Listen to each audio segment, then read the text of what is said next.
Des del cor de la ciutat de València, des de la plaça de la Mare de Déu, volem desitjar-vos un feliç 9 d'octubre a tots els valencians i les valencianes que esteu arreu del món.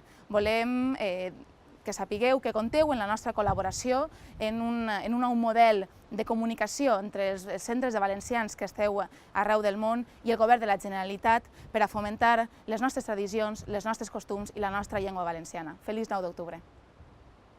Como conseller encargado de las relaciones con los centros de valencianos en el exterior, quiero desearos un feliz día de la Comunidad Valenciana, el 9 de octubre.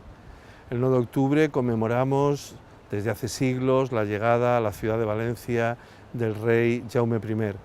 Con eso empezaba una historia propia como pueblo valenciano.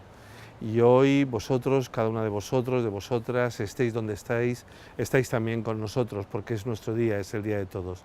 Hoy vosotros sois ese pueblo valenciano. Que tengáis un feliz día 9 de octubre.